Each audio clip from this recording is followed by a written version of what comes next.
A Japanese dinner doesn't taste Japanese unless you're sitting on the floor. Well, we certainly get A for effort. You know, I've been thinking. Huh? Why not go the whole hog? Pardon?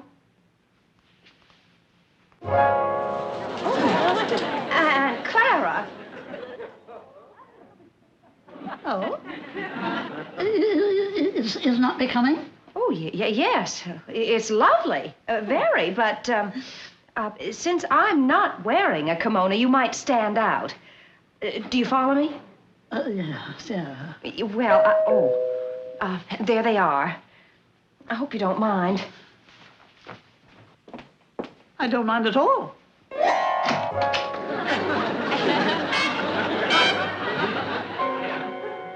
Well. Hello, Larry. You didn't tell us this was going to be a costume party. It was a last-minute thought. That's what you get for thinking. Mr. Mishimoto, may I present Mrs. Stephens? Mrs. Stephens, a great pleasure. Well, it's a pleasure to meet you. May I take your hat? Ah. I hope you don't mind my wearing Japanese clothes. It's just that I find them so comfortable, as well as so flattering. Don't you agree? Oh, yes, I think it is charming of you. And I thank you for the tribute. I told you she was something special, didn't I, Mr. Mishimoto? Oh, leave it to Samantha to come up with a charming idea like this. How do you do? Larry, this is Aunt Clara. It is? Oh, of course. I didn't recognize you with the... Mr. Mishimoto, may I present my Aunt Clara? How do you do? Oh, forgive me for staring, but you look remarkably like someone I once knew. Oh. My wife. And she was very beautiful. Was she? If this is a surprise, don't tell me, but what is this? Oh, well, since we were having Japanese food, Aunt Clara and I thought we would serve Japanese style. Oh, good, good. Say, I think this will amuse you. On the way out here, Mr. Mishimoto told me that he has a French chef. Really? Oh. Well, then a Japanese dinner will be a nice change, won't it? Definitely. You see, I have spent most of my life abroad. First at Oxford, and then representing my company in the capitals of the world. And now that I am back in Tokyo, I am afraid I find myself very much in the position of a Western visitor. Oh. I think we could all use a little drink. Sake, anyone? No. Whiskey and soda? No ice, please. And eventually, with Mrs. Mishimoto gone, I tired of traveling and felt a great desire to return to my homeland. Have you ever been to Japan? Oh, yes, I've spent a lot of time over Japan. Over Japan? Back in the days when I used to fly without any trouble. You used to fly? How very interesting. Sam, you never told me she was a pilot. I didn't. I didn't. Mr. Mishimoto, before Stephens left, he prepared a very interesting graph showing the average sales increase of our clients from the time we took over their accounts. I think you'll find it very... There will be plenty of time to discuss that later.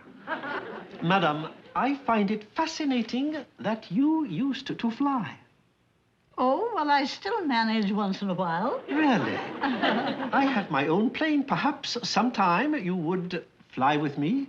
Well, that's very sweet of you, but I wouldn't dare go up in a plane. Oh. Oh, that's very funny, Aunt Clara.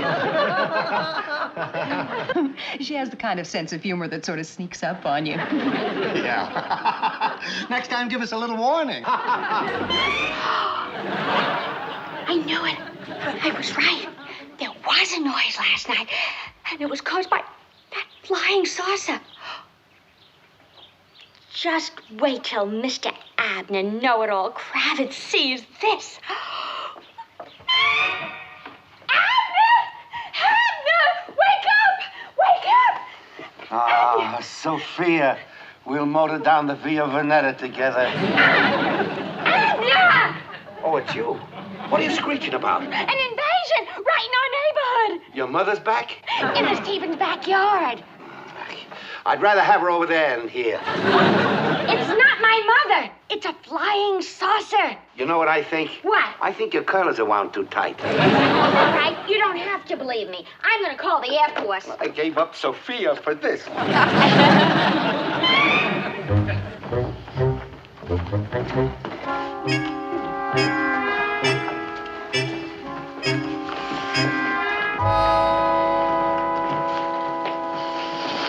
Where's Aunt Clara?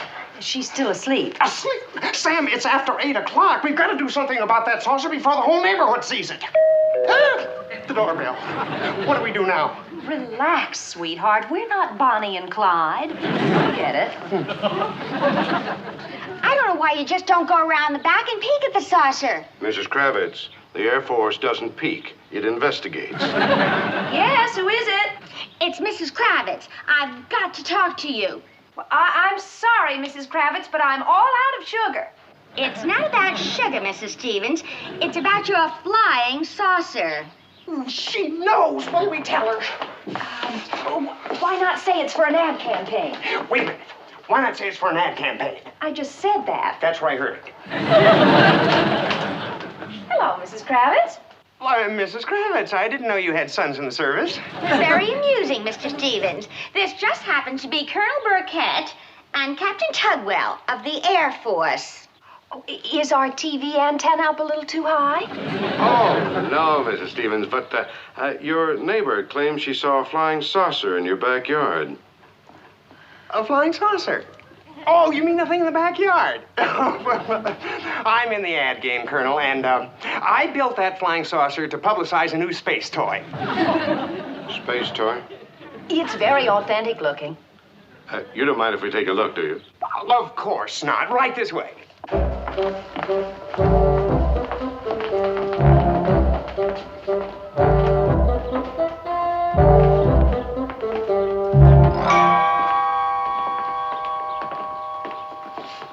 Gosh, it sure looks real to me.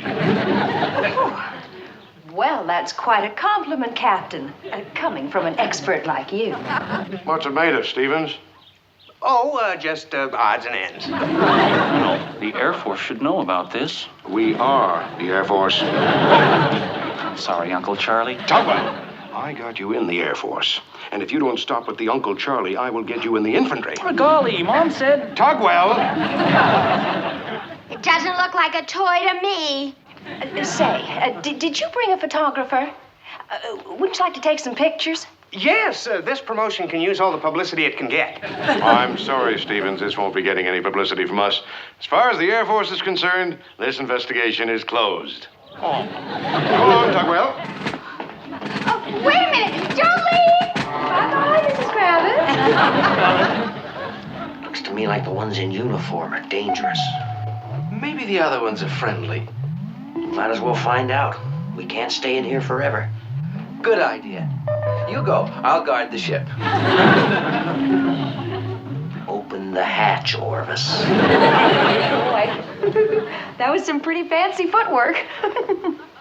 I'll go wake up Aunt Clara, and this toy will be back to normal in no time.